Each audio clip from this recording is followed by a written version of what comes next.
So how did I build my career in finance? Some people said, well, you must have studied finance when you were young and therefore you were passionate about it. In fact, I just studied finance in university because it was my most liked of all the subjects. But really, I didn't want to study a lot of the other subjects.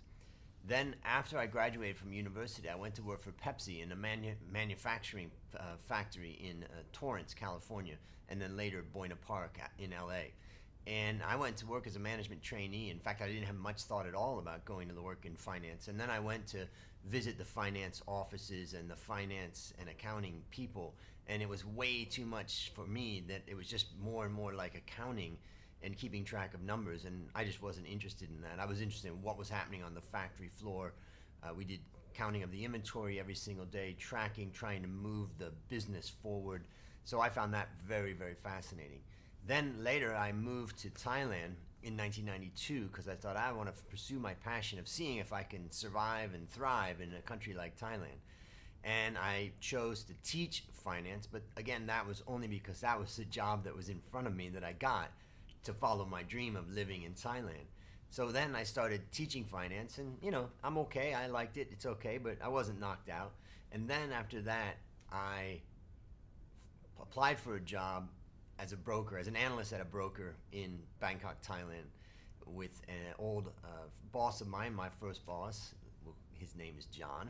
And basically, John looked at my resume and he said, wow, you got an undergrad in finance. It's 1993 at this time. This Thai stock market was booming, but it was not very developed, a lot like a lot of emerging markets at the time. He said, you got an undergrad in finance and you've got an MBA.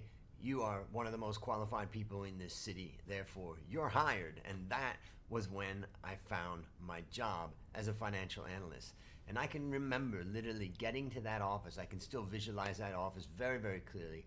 I can remember getting that office every single morning at 6 a.m., going through the newspapers and really trying to understand what was going on in the market. And John would give me assignments, work on this derivatives, try to figure out the Black-Scholes for these warrants. What's this company worth? All of these things. I was running around, and I can tell you from that day, which was basically 28 years old, from that day, I knew I had found my passion. And my passion was actually being an analyst, analyzing and thinking things through. So that's how I came up with my career in finance.